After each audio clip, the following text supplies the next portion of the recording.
Chapter 7 In the House of Tom Bombadil. The four hobbits stepped over the wide stone threshold, and stood still, blinking. They were in a long, low room, filled with the light of lamps swinging from the beams of the roof, and on the table of dark polished wood stood many candles, tall and yellow, burning brightly. In a chair at the far side of the room, facing the outer door, sat a woman. Her long yellow hair rippled down her shoulders. Her gown was green, green as young reeds, shot with silver like beads of dew, and her belt was of gold, shaped like a chain of flag lilies, set with the pale blue eyes of forget-me-nots. About her feet, in wide vessels of green and brown earthenware, white water lilies were floating, so that she seemed to be enthroned in the midst of a pool. "Enter, good guests," she said, and as she spoke, they knew it was her clear voice that they had heard singing.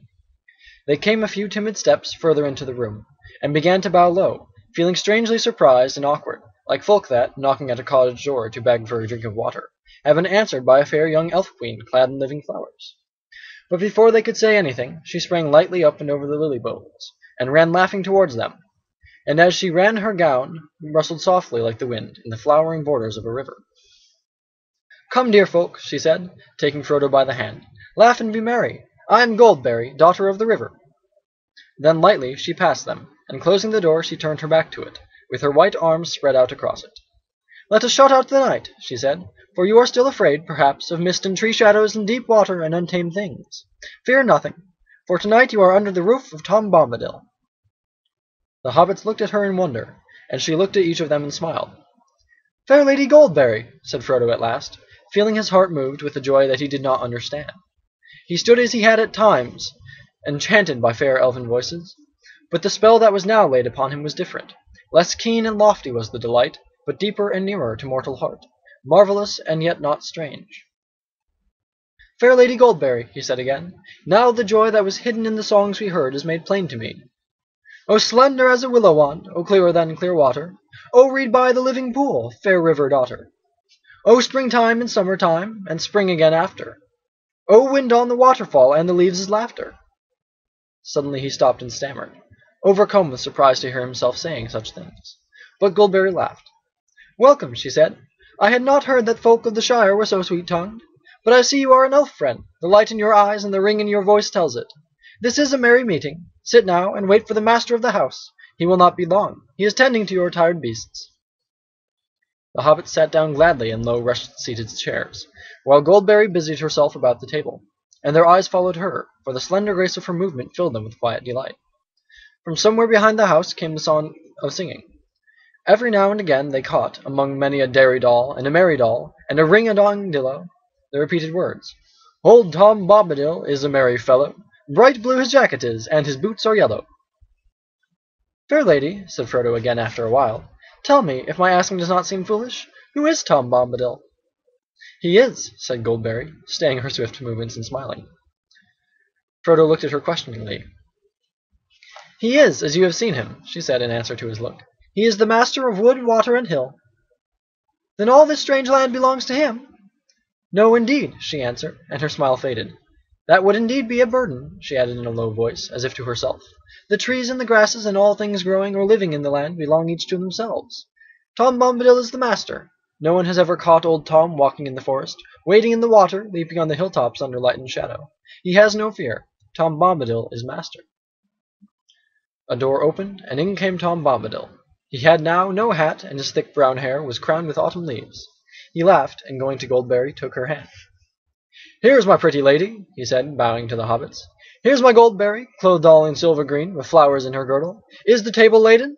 I see yellow cream and honeycomb, and white bread and butter, milk, cheese, and green herbs, and ripe berries gathered. Is that enough for us? Is the supper ready?" "It is," said Goldberry, "but the guests perhaps are not." Tom clapped his hands and cried, "Tom, Tom, your guests are tired, and you had near forgotten. Come now, my merry friends, and Tom will refresh you. You shall clean grimy hands, and wash your weary faces, cast off your muddy cloaks, and comb out your tangles." He opened the door, and they followed him down a short passage and round a sharp turn. They came to a low room with a sloping roof, a penthouse it seemed, built on to the north end of the house. Its walls were of clean stone, but they were mostly covered with green hanging mats and yellow curtains. The floor was flagged and strewn with fresh green rushes. There were 4 deep mattresses, each piled with white blankets, laid on the floor along one side. Against the opposite wall was a long bench, laden with wide earthenware basins, and beside it stood brown ewers filled with water, some cold, some steaming hot. There were soft green slippers set ready beside each bed. Before long, washed and refreshed, the hobbits were seated at the table, 2 on each side, while at either end sat Goldberry and the master. It was a long and merry meal. Though the hobbits ate as only famished hobbits can eat, there was no lack. The drink in their drinking bowls seemed to be clear, cold water, yet it went to their hearts like wine and set free their voices. The guests became suddenly aware that they were singing merrily, as if it was easier and more natural than talking. At last Tom and Goldberry rose and cleared the table swiftly. The guests were commanded to sit quiet, and were set in chairs, each with a footstool to his tired feet. There was a fire in the wide hearth before them, and it was burning with a sweet smell, as if it were built of apple wood. When everything was set in order, all the lights in the room were put out, except one lamp and a pair of candles at each end of the chimney shelf. Then Goldberry came and stood before them, holding a candle, and she wished them each a good night and deep sleep. "Have peace now," she said, "until the morning. Heed no nightly noises, for nothing passes door and window here save moonlight and starlight and the wind off the hilltop. Good night." She passed out of the room with a glimmer and a rustle. The sound of her footsteps was like a stream falling gently away downhill over cool stones in the quiet of night. Tom sat a while beside them in silence, while each of them tried to muster the courage to ask one of the many questions he had meant to ask at supper. Sleep gathered on their islands. At last Frodo spoke. "Did you hear me calling, master, or was it just chance that brought you at that moment?" Tom stirred like a man shaken out of a pleasant dream. "Eh, what?" said he. "Did I hear you calling? Nay, I did not hear. I was busy singing. Just chance brought me then, if chance you call it. It was no plan of mine, though I was waiting for you. We heard news of you and learned that you were wandering. We guessed you'd come ere long down to the water. All paths lead that way down to Withywindle. Old grey willow man, he's a mighty singer, and it's hard for little folk to escape his cunning mazes. But Tom had an errand there that he dared not hinder." Tom nodded as if sleep was taking him again, but he went on in a soft singing voice. "I had an errand there, gathering water lilies, green leaves and lilies white, to please my pretty lady. The last ere the year's end, to keep them from the winter, to flower by her pretty feet till the snows are melted. Each year at summer's end I go to find them for her, in a wide pool deep and clear, far down Withywindle. There they open first in spring, and there they linger latest. By that pool long ago I found the river daughter, fair young Goldberry sitting in the rushes. Sweet was her singing then, and her heart was beating." He opened his eyes and looked at them with a sudden glint of blue. "And that proved well for you, for now I shall no longer go down deep again along the forest water, not while the year is old, nor shall I be passing Old Man Willow's house this side of springtime, not till the merry spring, when the river daughter dances down the withy path to bathe in the water." He fell silent again, but Frodo could not help asking one more question, the one he most desired to have answered. "Tell us, master," he said, "about the Willow Man. What is he? I have never heard of him before." "No, don't," said Merry and Pippin together, sitting out suddenly upright. "Not now, not until the morning." "That is right," said the old man. "Now is the time for resting. Some things are ill to hear when the world's in shadow. Sleep till the morning light, rest on the pillow. Heed no nightly noise, fear no grey willow." And with that he took down the lamp and blew it out, and grasping a candle in either hand he led them out of the room. Their mattresses and pillows were soft as down, and the blankets were of white wool. They had hardly laid themselves on the deep beds and drawn the light covers over them before they were asleep. In the dead night Frodo lay in a dream without light. Then he saw the young moon rising. Under its thin light there loomed before him a black wall of rock, pierced by a dark arch like a great gate.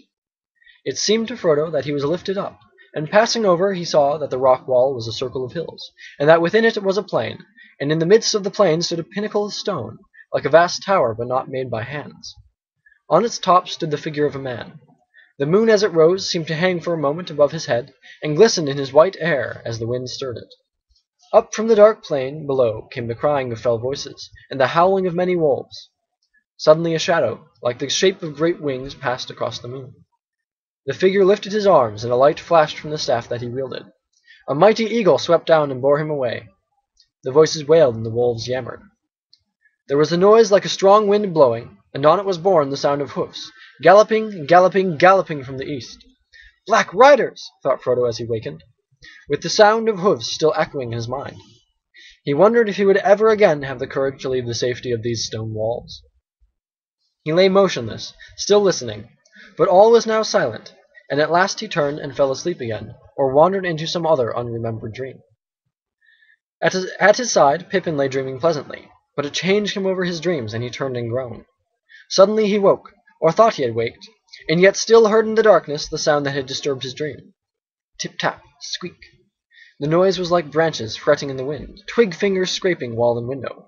Creak, creak, creak. He wondered if there were willow trees close to the house, and then suddenly he had a dreadful feeling that he was not in an ordinary house at all, but inside the willow and listening to that horrible dry creaking voice laughing at him again. He sat up and felt the soft pillows yield to his hands, and he lay down again relieved. He seemed to hear the echo of words in his ears. Fear nothing, have peace until the morning, heed no nightly noises. Then he went to sleep again. It was the sound of water that Mary heard falling into his quiet sleep, water streaming down gently, and then spreading irresistibly all around the house into a dark shoreless pool. It gurgled under the walls and was rising slowly but surely. I shall be drowned, he thought. It will find its way in, and then I shall drown.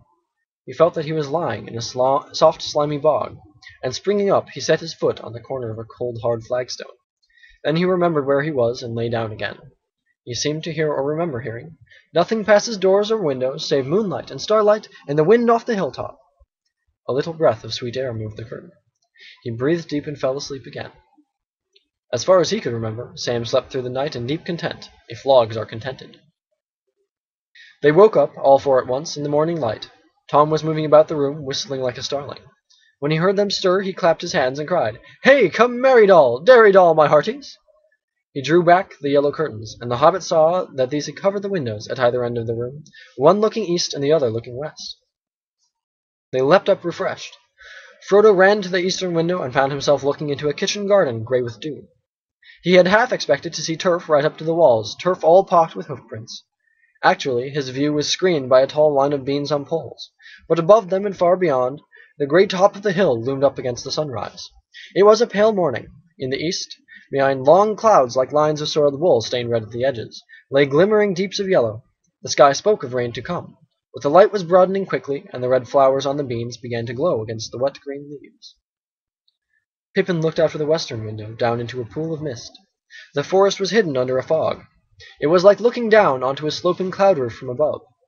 There was a fold or channel where the mist was broken into many plumes and billows, the valley of the Withywindle. The stream ran down the hill on the left and vanished into the white shadows.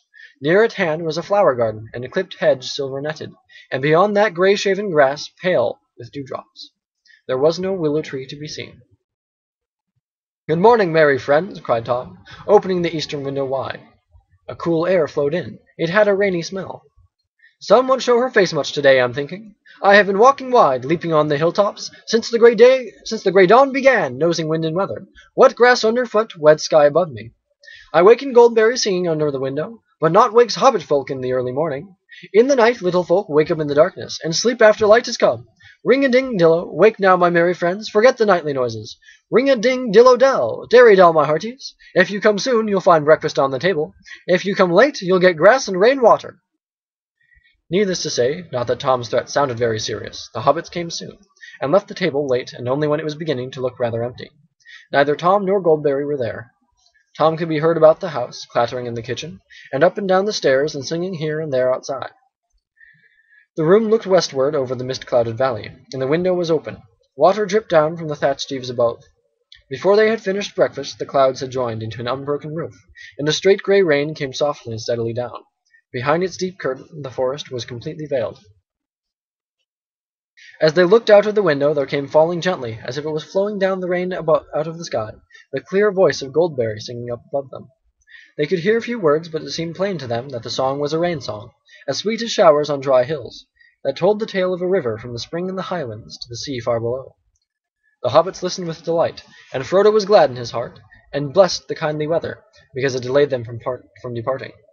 The thought of going had been heavy upon him from the moment he awoke, and he guessed now that they would not go further that day. The upper winds settled in the west, and deeper and wetter clouds rolled up to spill their laden rain on the bare heads of the downs. Nothing could be seen all round the house but falling water. Frodo stood near the open door and watched the white chalky path turn into a little river of milk and go bubbling away down into the valley. Tom Bombadil came trotting round the corner of the house, waving his arms as if he was warding off the rain, and indeed when he sprang over the threshold he seemed quite dry except for his boots. These he took off and put in the chimney corner. Then he sat in the largest chair and called the hobbits to gather round him. "This is Goldberry's washing day," he said, "and her autumn cleaning. Too wet for hobbit folk, let them rest while they are able.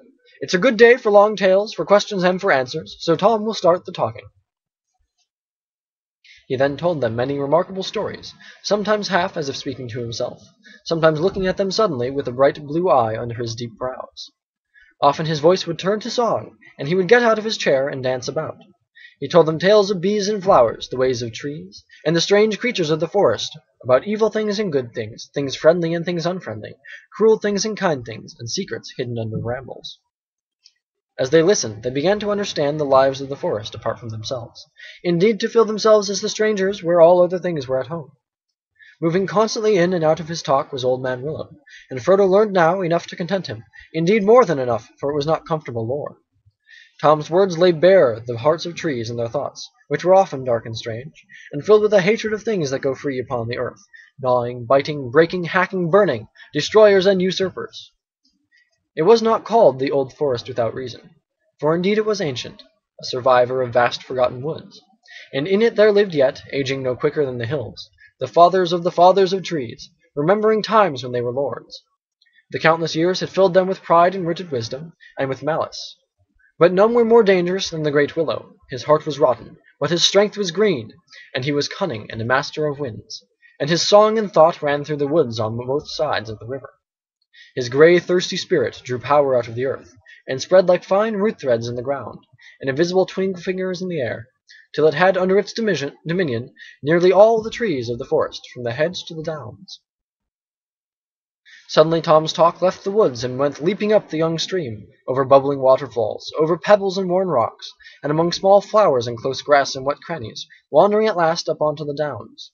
They heard of the great barrows and the green mounds, and the stone rings upon the hills and in the hollows among the hills. Sheep were bleating in flocks, green walls and white walls rose. There were fortresses on the heights, kings of little kingdoms fought together, and the young suns shone like fire on the red metal of their new and greedy swords. There was victory and defeat, and towers fell, fortresses were burned and flames went up into the sky. Gold was piled on the biers of dead kings and queens, and mounds covered them, and the stone doors were shut, and the grass grew over all. Sheep walked for a while biting the grass, but soon the hills were empty again. A shadow came out of dark places far away, and the bones were stirred in the mounds. Barrow-wights walked in the hollow places with a clink of rings on cold fingers, and gold chains in the wind. Stone rings grinned out of the ground like broken teeth in the moonlight. The hobbits shuddered. Even in the Shire, the rumour of the Barrow-wights of the Barrow Downs beyond the forest had been heard. But it was not a tale that any hobbit liked to listen to, even by a comfortable fireside far away. These four now suddenly remembered what the joy of this house had driven from their minds. The house of Tom Bombadil nestled under the very shoulder of those dreaded hills. They lost the thread of his tale and shifted uneasily, looking aside at one another. When they caught his words again, they found that he had now wandered into strange regions beyond their memory, and beyond their waking thought, into times when the world was wider and the seas flowed straight to the western shore. And still on and back Tom went singing out into the ancient starlight, when only the elf sires were awake. Then suddenly he stopped, and they saw that he had nodded, as if he was falling asleep. The hobbits sat still before him, enchanted, and it seemed as if, under the spell of his words, the wind had gone, and the clouds had dried up, and the day had been withdrawn, and darkness had come from east and west, and all the sky was filled with the light of white stars. Whether the morning and evening of one day or of many days had passed, Frodo could not tell. He did not feel either hungry or tired, only filled with wonder. The stars shone through the window, and the silence of the heavens seemed to be round him. He spoke at last out of his wonder and a sudden fear of that silence. "Who are you, master?" he asked. "Eh, what?" said Tom, sitting up, and his eyes glinting in the gloom. "Don't you know my name yet? That's the only answer. Tell me, who are you, alone, yourself and nameless? But you are young, and I am old, eldest, that's what I am. Mark my words, my friend, Tom was here before the river and the trees. Tom remembers the first raindrop and the first acorn. He made paths before the big people and saw the little people arriving. He was here before the kings and the graves and the Barrow-wights. When the elves passed westward, Tom was here already, before the seas were bent. He knew the dark under the stars when it was fearless, before the Dark Lord came from outside. A shadow seemed to pass by the window, and the hobbits glanced hastily through the panes. When they turned again, Goldberry stood in the door behind, framed in light. She held a candle, shielding its flame from the draught with her hand, and the light flowed through it, like sunlight through a white shell. "The rain has ended," she said, "and new waters are running downhill under the stars. Let us now laugh and be glad." "And let us have food and drink," cried Tom. "Long tales are thirsty, and long listening's hungry work, morning, noon, and evening." With that he jumped out of his chair, and with a bound took a candle from the chimney shelf and lit it in the flame that Goldberry held. Then he danced about the table. Suddenly he hopped through the door and disappeared. Quickly he returned, bearing a large and laden tray. Then Tom and Goldberry set the table, and the hobbits sat half in wonder and half in laughter. So fair was the trace of Goldberry, and so merry and odd the caperings of Tom. Yet in some fashion they seemed to weave a single dance, neither hindering the other, in and out of the room and round about the table, and with great speed food and vessels and lights were set in order. The boards blazed with candles, white and yellow. Tom bowed to his guests. "Supper is ready," said Goldberry, and now the hobbits saw that she was clothed all in silver, with a white girdle, and her shoes were like fish's mail. But Tom was clad all in clean blue, blue as rain-washed forget-me-nots, and he had green stockings.